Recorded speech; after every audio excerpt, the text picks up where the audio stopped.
Welcome back to two new creepypastas. I hope you enjoy it. The Whispering Woods. It all started with the whispering. At first, it was barely noticeable, a gentle breeze rustling through the leaves of the ancient oaks that surrounded our small town of Ravenwood. But as summer turned to autumn, the whispers grew louder, more insistent, and unmistakably sinister. Ravenwood was nestled deep in the heart of the Whispering Woods, a dense forest that had stood for centuries. The townsfolk had long spun tales of strange occurrences within the forest, lost travelers, eerie sounds, and shadowy figures glimpsed between the trees, but most dismissed them as old wives' tales, stories to keep children from wandering too far. That is, until the year the whispers began. I had lived in Ravenwood all my life.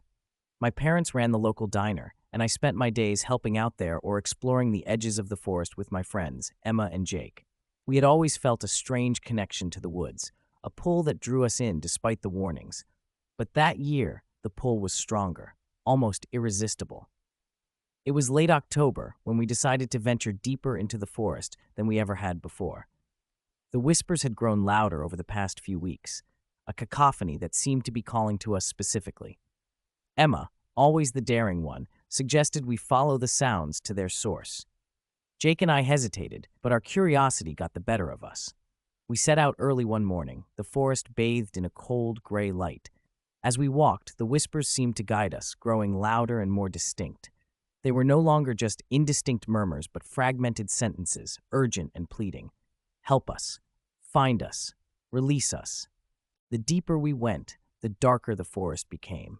The trees grew taller and closer together, their twisted branches forming a canopy that blocked out the sky. The air was thick with an oppressive, unnatural silence, broken only by the relentless whispers. After what felt like hours, we stumbled upon a clearing. In the center stood a massive, gnarled oak, its bark blackened and cracked as if it had been struck by lightning. The whispers seemed to emanate from the tree itself, vibrating through the ground and up into our bones. Emma, fearless as ever, approached the tree. As she reached out to touch its rough bark, a sudden gust of wind whipped through the clearing, and the whispers rose to a deafening roar. We watched in horror as the ground beneath Emma's feet split open, and skeletal hands clawed their way up from the earth, dragging her down into the darkness. Jake and I screamed, but our voices were drowned out by the howling wind and the cacophony of voices. We tried to grab Emma, to pull her back, but it was as if an invisible force was holding us back. In a matter of seconds, she was gone, the ground closing up as if she had never been there. We stood there, stunned and shaking, our minds struggling to comprehend what we had just witnessed. The whispers had quieted, now a low, mournful hum that seemed to resonate with our despair.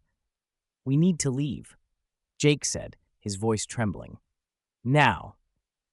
We turned and ran, stumbling through the undergrowth, branches clawing at our clothes and faces. The forest seemed to shift around us, the paths we had taken now unfamiliar and labyrinthine. It was as if the woods themselves were trying to trap us. After what felt like an eternity, we burst out of the forest and into the blinding light of day.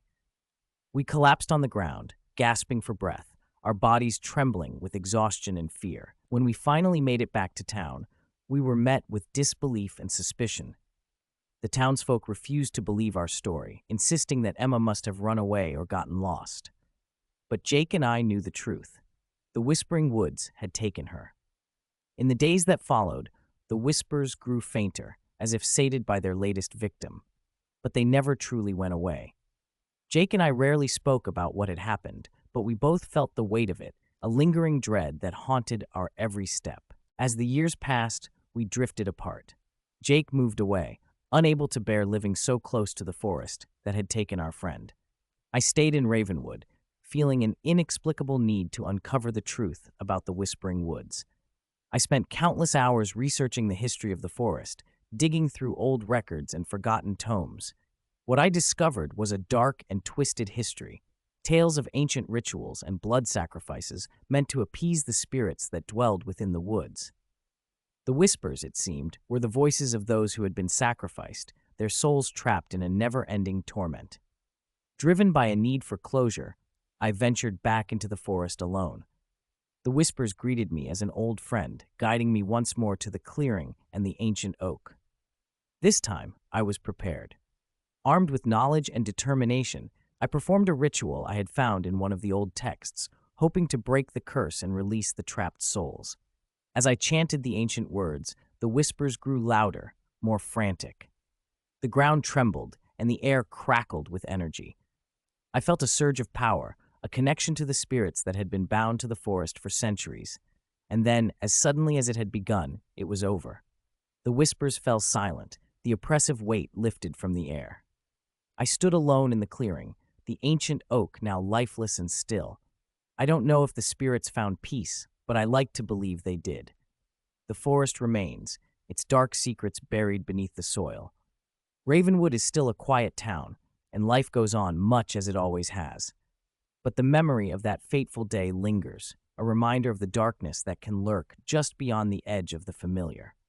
And sometimes, late at night, when the wind rustles through the trees, I think I can still hear the faintest whisper, a lingering echo of the voices that once called out from the depths of the whispering woods.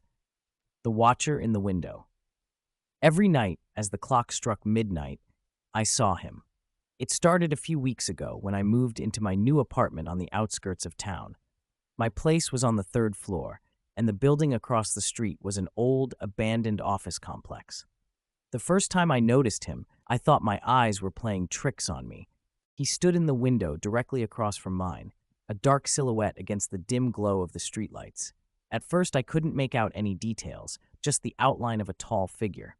I tried to ignore it, chalking it up to shadows and overactive imagination. But as the nights went on, he remained, unmoving and unwavering. Curiosity turned to unease, and unease to fear. One night, I mustered the courage to shine a flashlight towards the window, hoping to reveal who or what was standing there. The beam cut through the darkness and landed on the figure. I froze. His face was pale and gaunt, with hollow eyes that seemed to bore into my soul.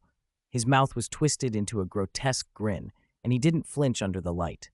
Instead, he raised a skeletal hand and pointed directly at me. My heart pounded in my chest as I stumbled back, the flashlight slipping from my grip. I slammed the window shut and pulled the curtains tight, but the image of his face was burned into my mind. I couldn't sleep, my thoughts racing with questions and dread. The next morning, I decided to investigate the building. It had been abandoned for years, its entrance boarded up and covered in graffiti. Determined, I found a way in through a broken window and made my way to the floor opposite my apartment. Dust coated every surface, and the air was thick with decay. I navigated the maze of cubicles and offices, finally reaching the window where I had seen the figure. My stomach churned as I approached, expecting to find some trace of the man, but there was nothing, no footprints in the dust, no sign that anyone had been there.